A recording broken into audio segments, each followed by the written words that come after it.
Ok? Benissimo. E poi che succede, ragazzi? Chi è questo bell'uomo? Con la spedizione dei 1000 guidata da Garibaldi, l'Italia si unifica. Italia unita. Che significa italiano, quel toscano su cui si erano messi d'accordo, si era diffuso, ora diventa la lingua di uno Stato nazionale, cioè ora siamo tutti uniti. No, è sempre il siciliano più italiano. Perché questo toscano che si è chiamato italiano si è diffuso al punto da essere effettivamente la lingua ufficiale dello Stato borbonico. Se lo Stato è unitario, allora lo Stato avrà anche la sua lingua ufficiale, una, e sarà questo italiano che è 300 anni che scriviamo, su cui ci mettiamo d'accordo, però attenzione, l'italiano che scriviamo da 300 anni, con cui si sono messi d'accordo i monasteri, i notai, i legislatori, ma la gente non l'ha mai parlato l'italiano, come non parlavano neanche le altre lingue.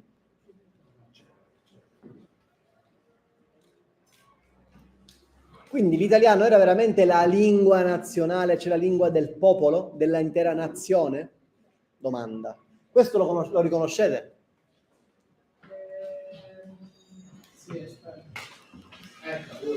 Bravissimi.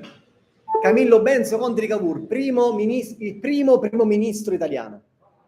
C'è il primo giorno della storia del Parlamento del Regno d'Italia, si riunisce e lui fa il primo discorso al Parlamento d'Italia. Ragazzi, è una cosa, un momento storico. Lui deve parlare in quale lingua? La lingua ufficiale, l'italiano.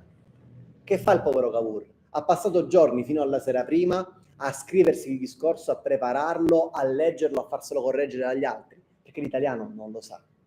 Come se voi adesso doveste fare un discorso in inglese. Discorso ufficiale. Certo lo conoscete, però fare un discorso ufficiale, aspetta, non è che la lingua... Me lo preparo, me lo faccio correggere da un madrelingua, faccio le prove, questo come si pronuncia, questo cosa significa, sta parola non la conosco, me l'hai messa tu che è più bella, ma che significa, non l'ho mai vista. Panico. Cavour per fare il primo discorso da primo ministro italiano è nel panico il giorno prima, si deve fare aiutare. Cavour parlava quotidianamente piemontese.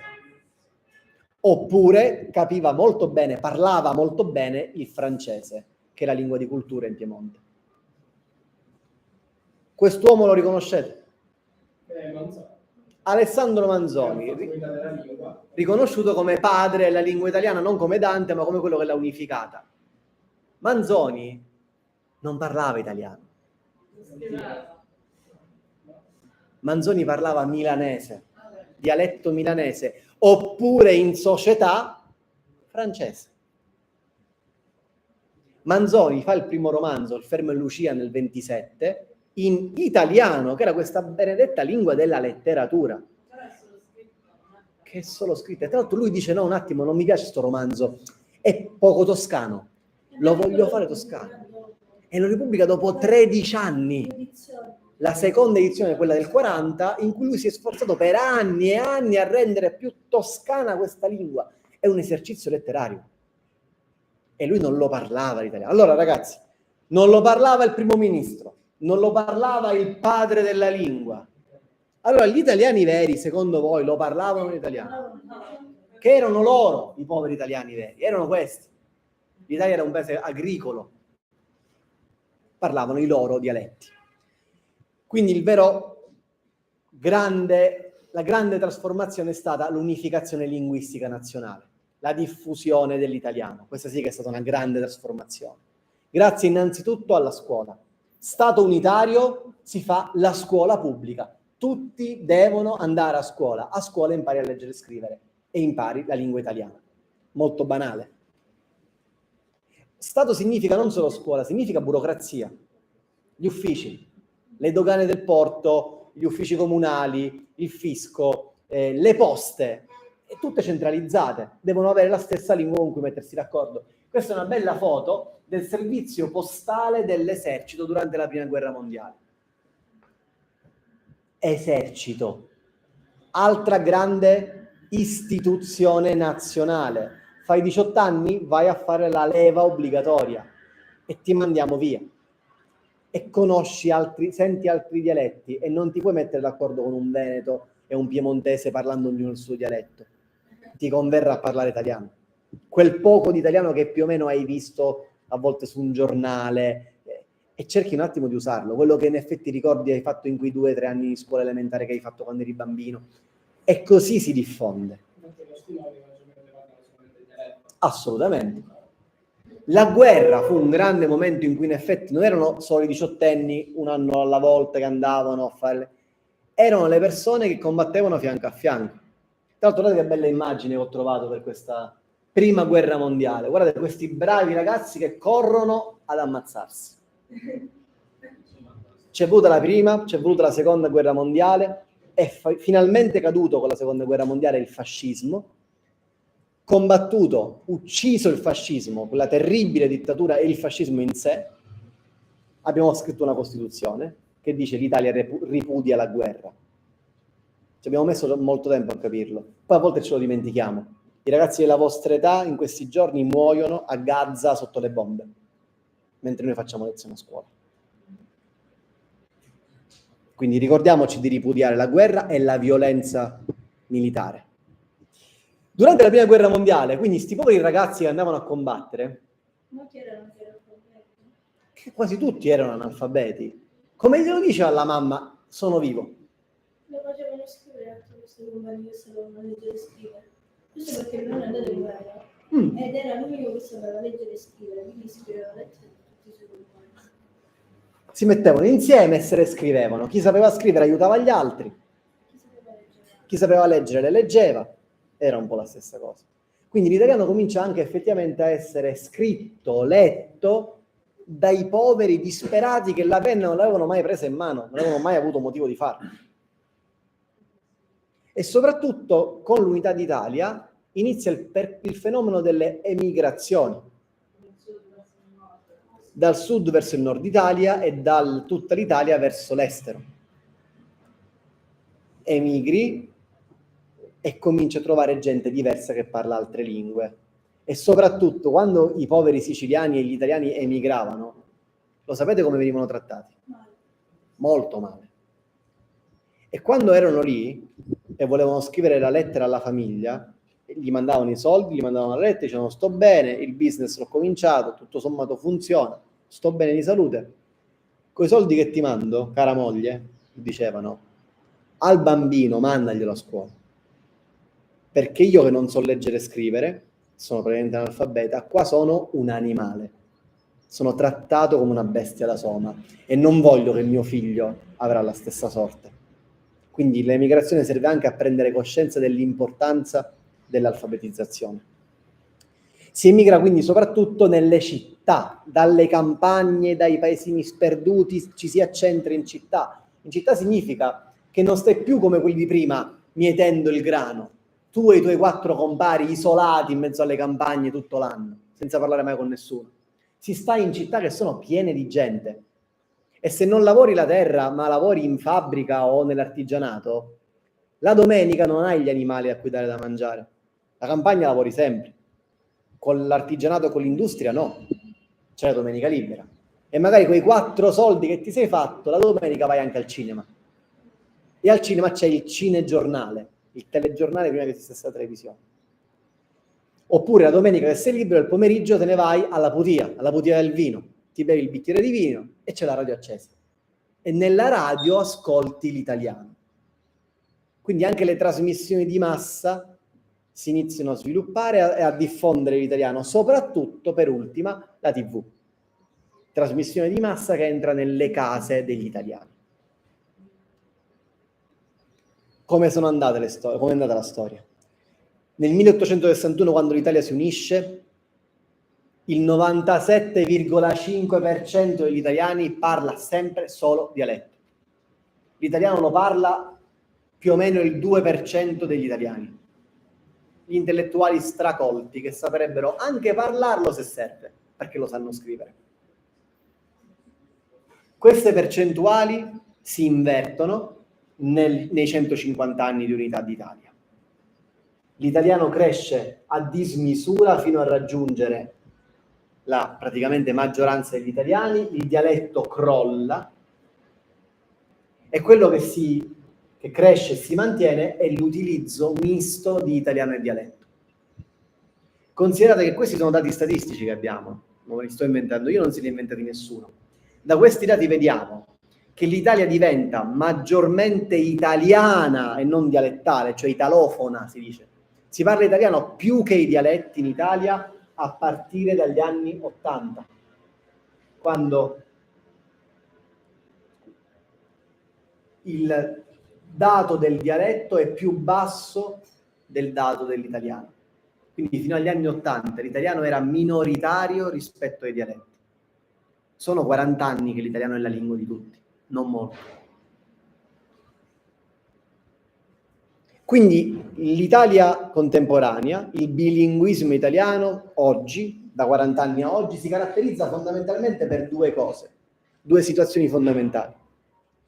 Il contatto tra l'italiano e il dialetto e lo stereotipo antidialettale. Che significa contatto tra italiano e dialetto? Significa che queste lingue si entrano in contatto, innanzitutto si dice nel discorso, cioè le lingue si alternano, si mischiano nella conversazione. Se voi ci pensate, nessuno parla solo italiano senza mai dire streuso, accupuso, e nessuno parla dialetto e non sa dire una parola italiana ogni tanto. Ovviamente si mischiano. Ma questo contatto interessante avviene anche a livello di sistema, come abbiamo imparato a usare oggi questo concetto. Le strutture si vanno somigliando l'una all'altra sempre di più. Questo significa che l'italiano si dialettizza e il dialetto si italianizza. Ve lo faccio vedere in qualche cosa simpatica. L'italiano dialettizzato significa, lo chiamiamo italiano regionale. Perché ho scelto quelle parole a inizio della lezione? Perché c'avevano quei suoni particolari, ce n'erano anche altre. Sono parole, quelle che ho scelto all'inizio della lezione, che ci fanno vedere bene come le parole tipiche del dialetto, del siciliano, diventano parole tipiche del nostro modo di parlare italiano. E allora, accupusu, arà, cummaccio, impanatigli, sceu, sonno, diventano le parole che noi usiamo in italiano, accupuso. No, a me proprio sto posto, guarda, è buona la pizza, però è accupuso. Io sto parlando italiano. Questo posto non mi piace, è buonissima la pizza, però il posto è accupuso. Sto parlando italiano, ma la parola è dialettizzata, capito? È una parola siciliana che noi abbiamo preso e inserito nel nostro italiano. Così come ovviamente arà, che noi utilizziamo anche se parliamo italiano 100%, poi usiamo arà. L'abbiamo aggiunto. Cummattiri. Palermo, Catania dicono combattere. Noi combattere non lo diciamo in quel modo, noi diciamo cummattiri. Però è una parola siciliana che noi utilizziamo quando parliamo italiano. Le impanatiglie italianizzate. Streuso, un po' streuso, un ragazzo un po' streuso, un ragazzo un po' zonno. Dal dialetto abbiamo l'italiano regionale. Succede anche il contrario, però, il dialetto si è italianizzato e questo non ci deve stupire. Abbiamo preso gli elementi che avevamo dalla Grecia, dal mondo greco, poi siamo diventati latini, ci siamo ripresi altre cose greche, poi sono arrivati gli arabi, poi i normanni, poi gli aragonesi, poi i castigliani. Abbiamo preso da tutti e non dovevamo prendere dall'italiano. E quindi eccoci il nostro italiano, il nostro dialetto di oggi. Parole, bisnonna, falegname, matrimonio, sarta, serva nel senso di servitù, no? Camerieri, domestici.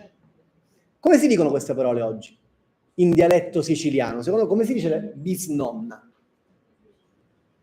Ashbinnonna, abisnonna. Sbinnonna l'avete mai sentito dire? Sì, mio papà lo dice. Mio papà lo dice, io dico bisnonna, però mio padre dice sbinnonna. Falegname? O falegname? Siamo d'accordo, professoressa Vernucci? Sì. Matrimonio? Sarta? Quindi prendono parole italiane e mettono dei suoni della fonetica. Sembrano le stesse parole, cioè, allora, il dialetto e l'italiano praticamente sono lo stesso. Serva? E se dico che una persona tipo... C'è anche un'altra parola, secondo me, per dire serva, tipo cameriera, domestica. A chi ci fai? A chi do? No, non sono riuscito a farvici arrivare. Cammarera. Una cammarera. Cammarera. Cammarera. Cammarera, cameriera sarebbe, no? Ma a parte quest'ultima un po' più complicata. Bisnonna, falegname, sono quelle. In realtà, se voi lo chiedevate non ai vostri genitori o nonni, ma ai bisnonni, 100 anni fa il siciliano era molto diverso. Non abbiamo le nostre parole, ma abbiamo nunnava. Forse poi ovvio che possono esserci un sacco di varianti, no? Però in realtà la parola originale sarebbe questo, come gli avi, anunnava. Il falegname era chiamato il Umasciudascia anticamente. Certo, prego. Il matrimonio si chiamava sposalizio anticamente. Devono uscire tutti quanti adesso? No, deve uscire qualcuno a luna. Volete rimanere o volete uscire? Se no vi vengono a prendere. Vabbè, qualcuno che rimane c'è. Va bene, possiamo anche chiudere se volete. Scusa, non siamo qua. Sì? Vi vengono a prendere. Ragazzi, salutiamo. Grazie a voi, è stato un piacere. Arrivederci.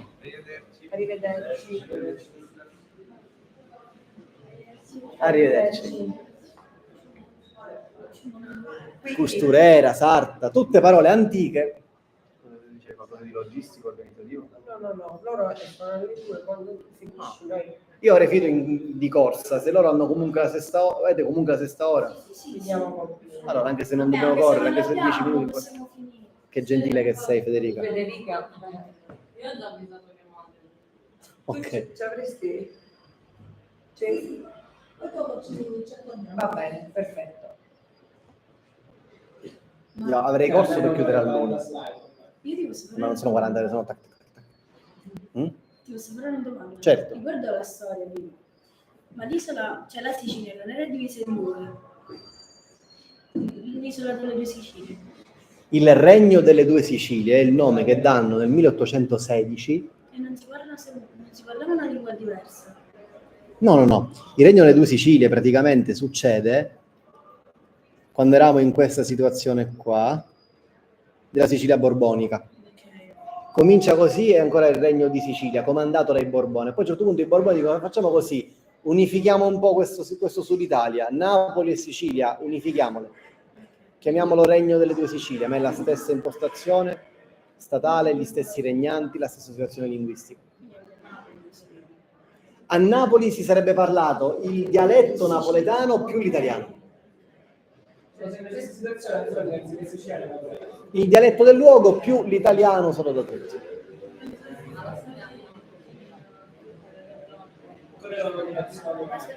Esattamente.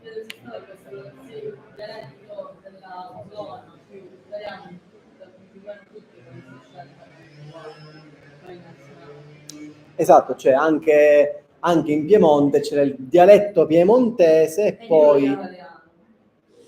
Esatto, tutta l'Italia. Sì, la capitale era Napoli. Perché hanno chiamato così, questo non lo so. Perché hanno chiamato Due Sicilie non ne ho idea. Se tu poi appena finisci vuoi fare un podcast, loro sono pronti per farlo, però abbiamo un podcast legato a tutto, ti fanno. Ah, tipo intervista, cosa? Ah, va bene. Allora, quindi va bene. quando appena finisci, se hai tempo, si fa.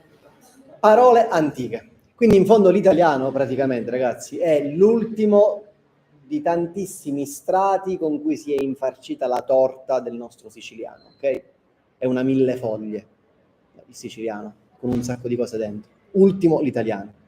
L'altra situazione fondamentale dell'Italia contemporanea è lo stereotipo antidialettale. Alla fine degli anni 90, metà anni 90, un importante linguista e dialettologo si è fatto il giro in tutta Italia, nelle scuole elementari, e ha chiesto ai bambini: secondo te qual è la differenza tra lingua e dialetto? E ha raccolto i pensieri liberi dei bimbi. Bimbi che significa attualmente, tipo io, Agnese Buscema, Giovanni Alfieri, quella generazione là più o meno. Quindi non i vostri nonni, neanche voi, ma insomma le persone queste qua. In realtà i vostri genitori sono un po' più grandetti, molto maggiori. Ma in che anno è nato? Qua parliamo di persone che negli anni 90 erano alle elementari, quindi parliamo di persone nate negli anni 80, diciamo, seconda metà degli anni 80. Ok? Un po' di anni dopo. E i bambini scrivono cose così.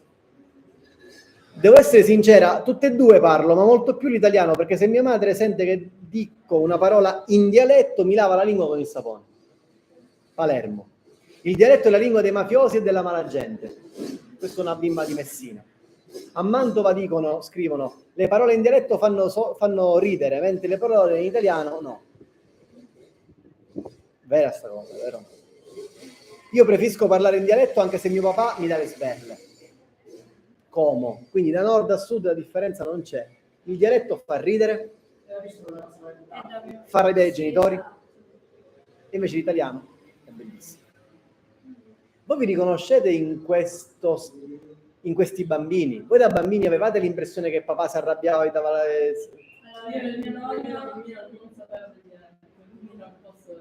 Mia nonna mi ha sempre detto che era meglio parlare l'italiano con le persone che, tipo in giro, mentre a casa si poteva parlare il dialetto, però per essere più colti, tra virgolette, dovevamo parlare l'italiano. Infatti io parlo l'italiano benissimo, ma non parlo bene siciliano. Ah, eccolo, il problema qual è? La nonna ti diceva il siciliano a casa, però devi parlare italiano. Però forse non ti ha fatto davvero parlare tanto dialetto a casa. No, perché praticamente anche suo padre era, tra virgolette, brutto parlare il dialetto. C'era la gente non acculturata, tra virgolette. La gente che studiava, tipo ai tempi di mia nonna, era la gente che doveva parlare italiano, perché sennò tipo per andare all'università non ammettevano se parlava in dialetto, da parlare italiano, Sì. italiano corretto. Infatti mi ricordo che mia madre mi aveva raccontato che quando è nato mio fratello ha chiesto a mia nonna, che appunto non parlava l'italiano, comunque non lo parlava bene, di parlare solo italiano, in modo da appunto per mio fratello Mio nonno, che era in Germania in fede militare, non parlava dialetto ed era, tra virgolette, anche screditato, perché in Germania i siciliani erano screditati perché si pensava che erano tutti mafiosi. Però lui non era screditato perché questo invece fatto che aveva caratteristiche tedesche.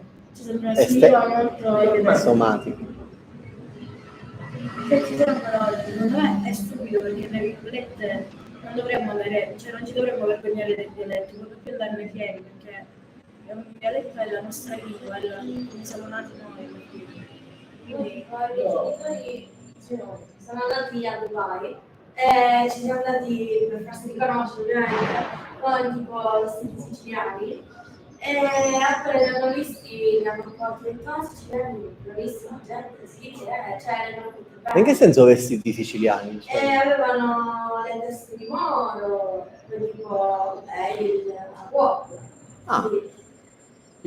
Liberamente, Sì, proprio sì, per... mia mamma mi ha sempre detto tu puoi parlare quello che vuoi e a casa parliamo italiano, però anche siciliano, infatti fare un discorso in siciliano no, però le parole sì, cioè non sono mai stati così sbagliati, ma neanche dei miei nonni.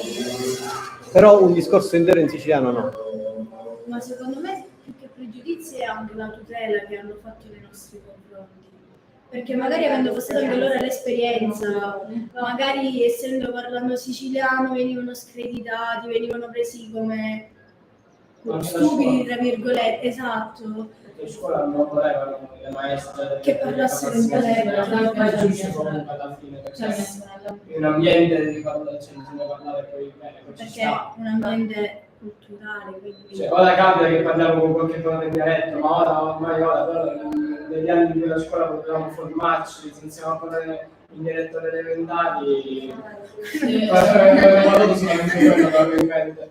Invece c'è per esempio mia sorella piccola, c'è una sorella più piccola, che ma è stato qualche mese fa che gli hanno dato però le letture in dialetto e gli hanno detto guardate, il dialetto bisogna saperlo parlare.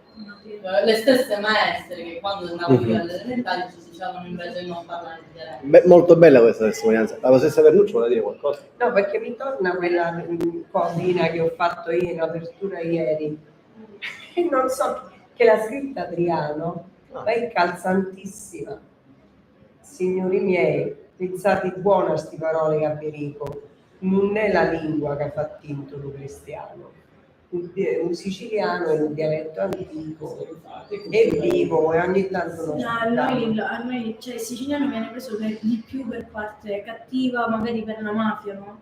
Cioè la Sicilia, noi siciliani siamo tutti mafiosi e sono proprio stereotipi, in questo caso brutti, che hanno sì, questo senza ombra di dubbio, però la gente ci va a conoscere di più per quelli cattivi che non per quelli belli. Se ci riflettiamo, lo stereotipo italiano di noi siciliani è siete tutti mafiosi.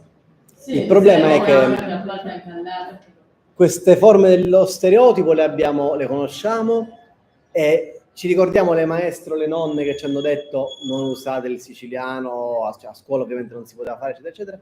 Il risultato però è che, forse tutti siete d'accordo, un discorso intero in siciliano non lo sappiamo fare. Ma infatti tipo noi per fare le parti in siciliano, la canzone stessa che ci ha dato Agnese, che era Rosa Cappecuda, tutte in siciliano, abbiamo avuto parecchie difficoltà. Anche perché non è un siciliano nostro. No, è un siciliano vecchio, tra virgolette. Vecchio ed è palermitano. Parlato da E quindi è diverso. Queste cose trapanese. non si dice così, Dobbiamo dire così. Ma quella è arte, quindi ci sta. È proprio, no, io tipo la difficoltà di imparare il siciliano in quel momento, perché dopo un sacco di anni che non parliamo pochissimo. Fare una canzone intera in siciliano È difficile. molto. Che dice Brian? Invece riguardo, no, questa è un'altra cosa la mia domanda.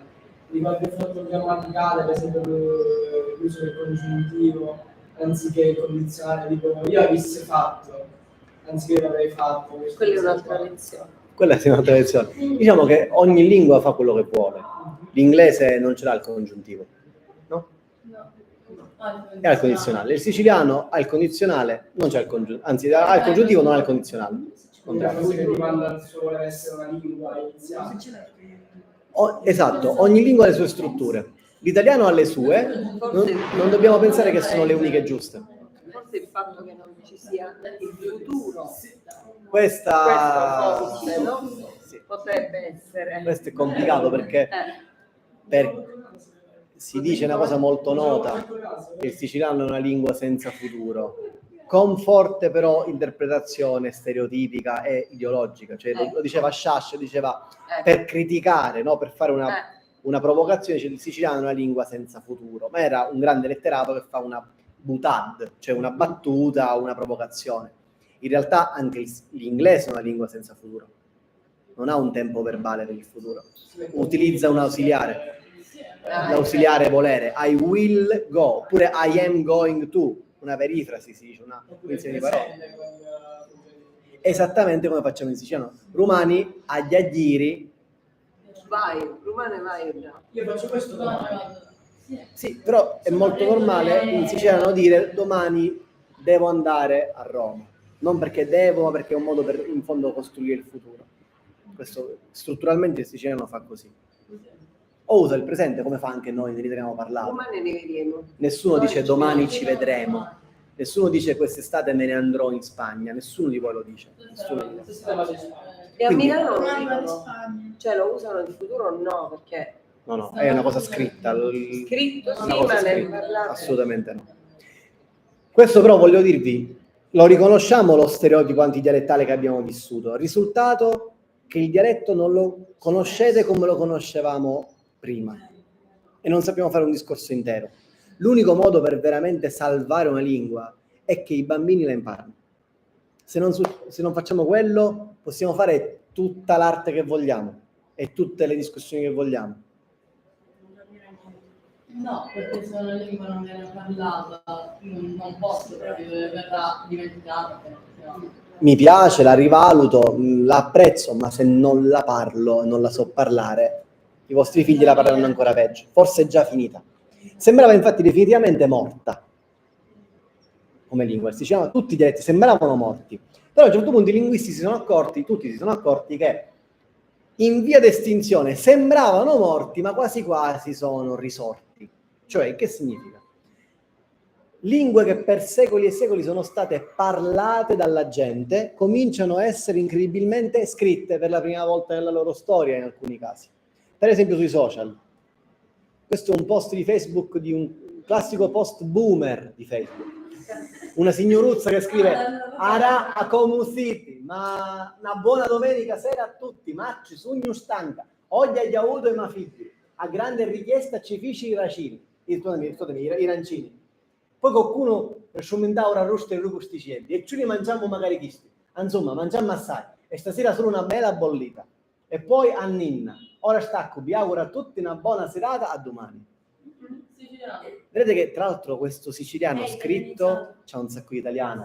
A domani non si dice, buona serata non si dice, a grande richiesta è un'espressione italiana. È il dialetto, ma che ovviamente nell'uso reale si mischia un po' con l'italiano liberamente. Però bravissimo, il siciliano scritto sui social non è soltanto una cosa da boomer.